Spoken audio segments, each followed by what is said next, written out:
Yeah. Come on. Let's go. I know I'm gonna make mistakes in this life I live, but you never leave me. You forgive. I won't always get it right. It's alright, 'cause no matter what I do, I'm always loved by you. In the morning time, I'm gonna sing. God, you make me smile when you're doing your thing. I'm thankful for the way you set me free, and all of the ways that you love me.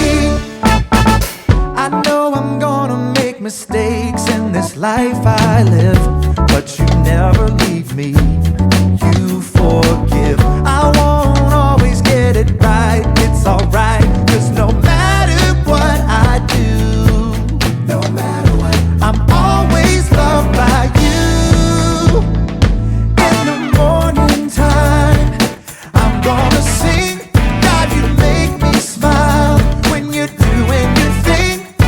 I'm thankful for the way you set me free, and all of the ways that you love me. In the morning time, I'm gonna sing. God, you make me smile when you're doing your thing. I'm thankful for the way you set me free, and all of the ways that you love me. Let's take 'em to the bridge. God, you're never giving up on me. God, your love is all I'll ever need. You're all that we need. In the morning time, I'm gonna sing. God, you make me smile when you're doing your thing. I'm thankful for the way you set me free, and all of the ways that you love me. In the morning time, I'm gonna sing. God, you make me smile when you're doing your thing. I'm thankful for the way you set me free. Yes, we are. And all of the ways that you love me. I'm thankful for the way you set me free. Let's go. And all of the ways that you love me. Sing it again. And all of the ways that you love me.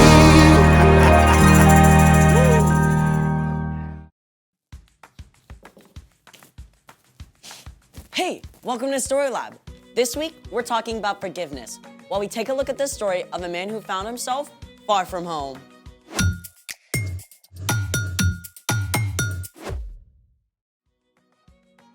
Hey, I'm Skylar. And I'm Sebastian, We're talking about forgiveness.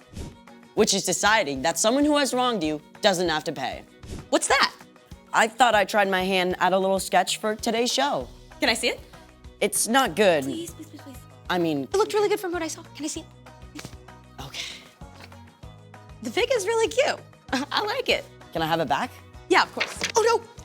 I am so sorry. Great. Thanks. Okay. What are you doing? It's ruined. No, you can totally save that. Make it into something cool. You have to say that because you messed it up. No, lots of great artists make big mistakes and use them in their artwork. Really? For sure. In fact, I know one of them. Her name is Whitney, and we're gonna talk to her. Right now.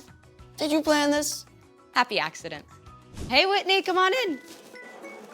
Hey. Hi. Good to see you. Yes, you too. Thanks for coming on the show. Thanks for having me. So, why don't you tell everybody a little bit about what you do? Sure, I am an artist. I draw and I paint. I also do some cut paper animation. I've been drawing and painting since I was a little girl. That's awesome. What do we have here?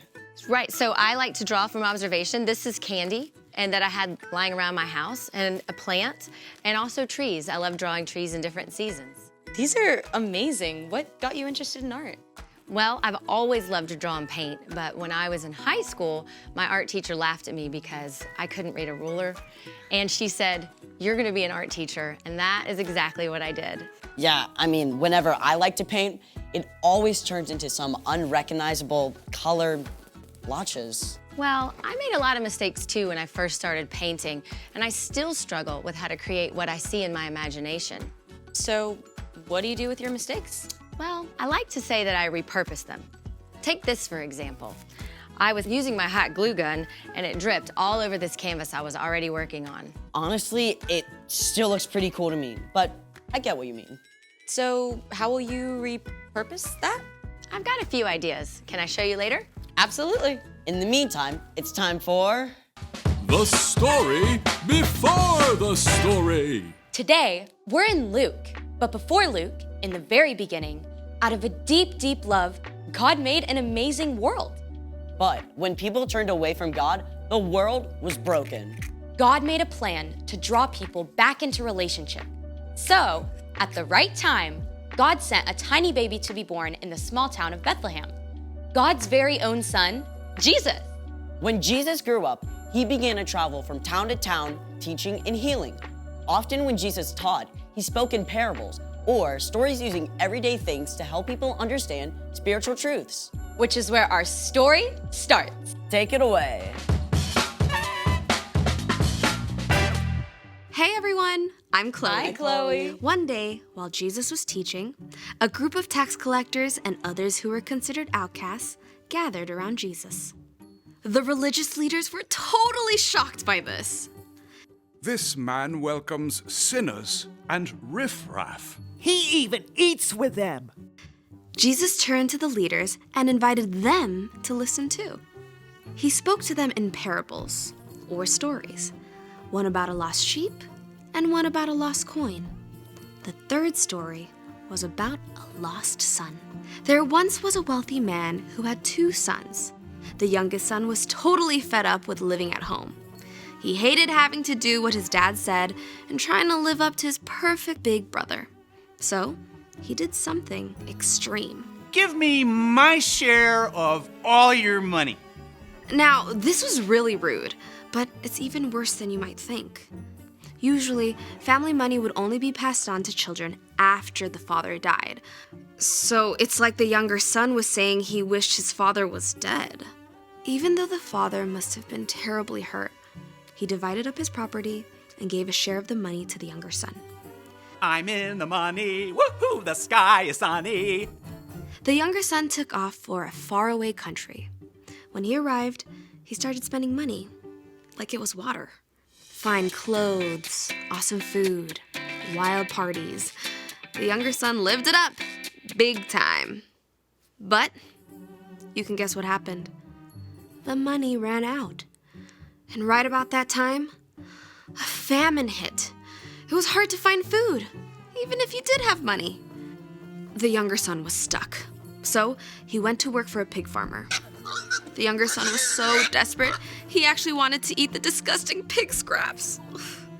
The sharp hunger in his stomach woke him up. At home, my father's servants have more than enough food to eat. But I'm dying from hunger. The younger son started to form a plan. I'll go home to my father. I'll say to him, Father, I have sinned against heaven, and I have sinned against you. I am no longer fit to be called your son. Make me like one of your hired servants.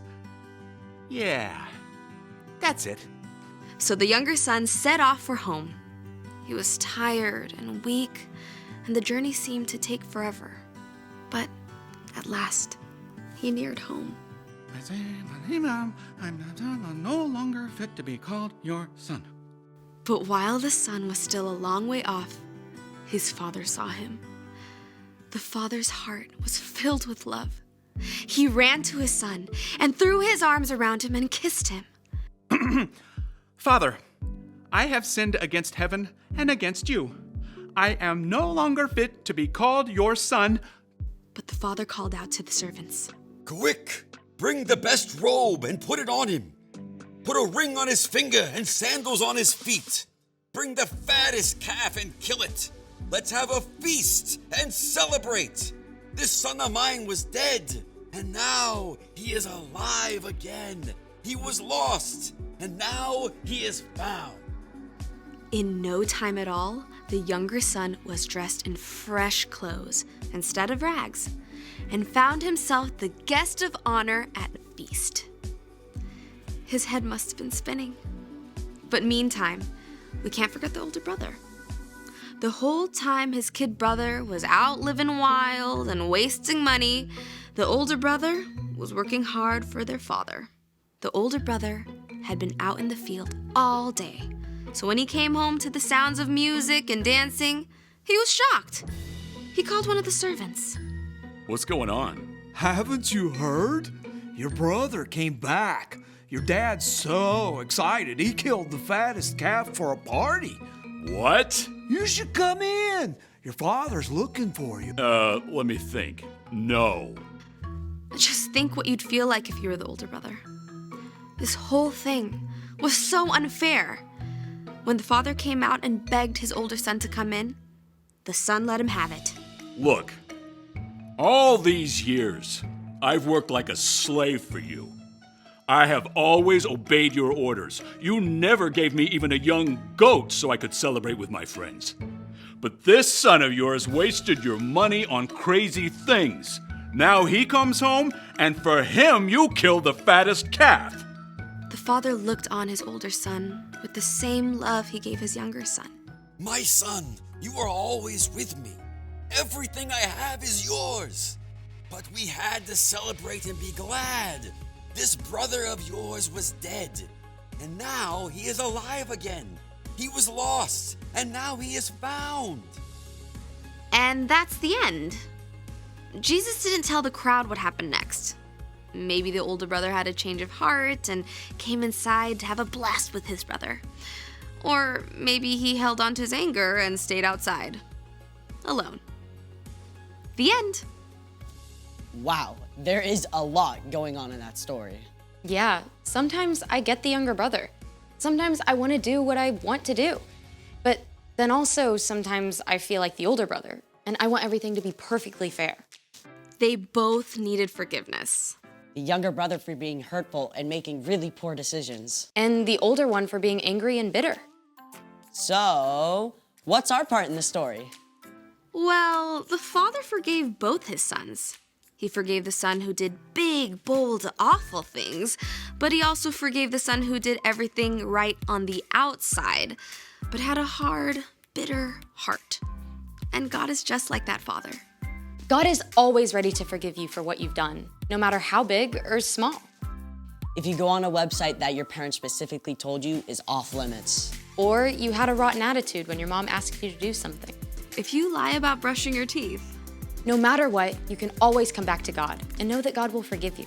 Just like the younger son. And the older one, too.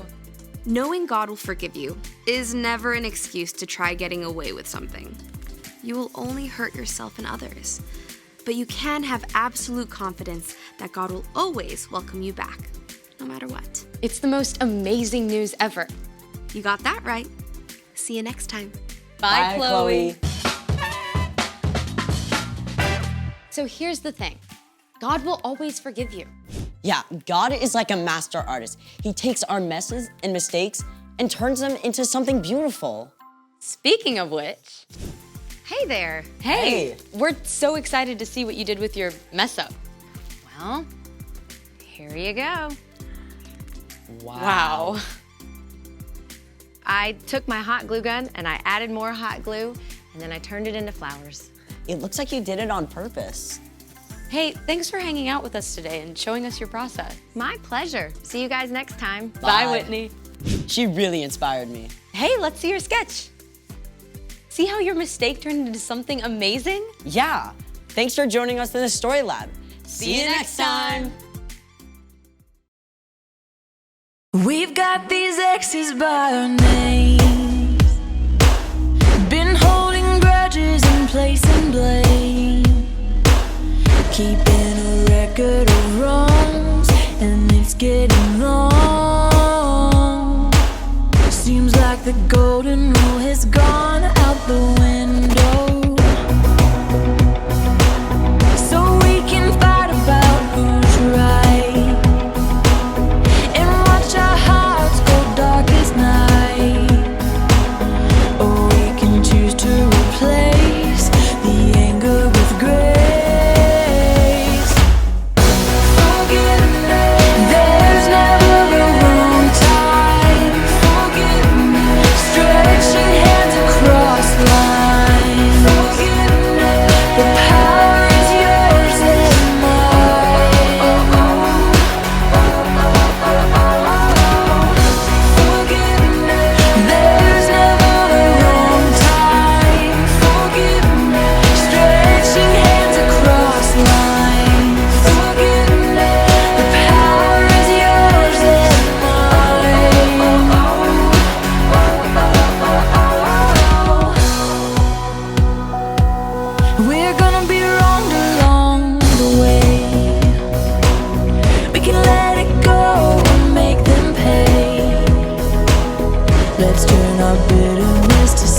choose to replace the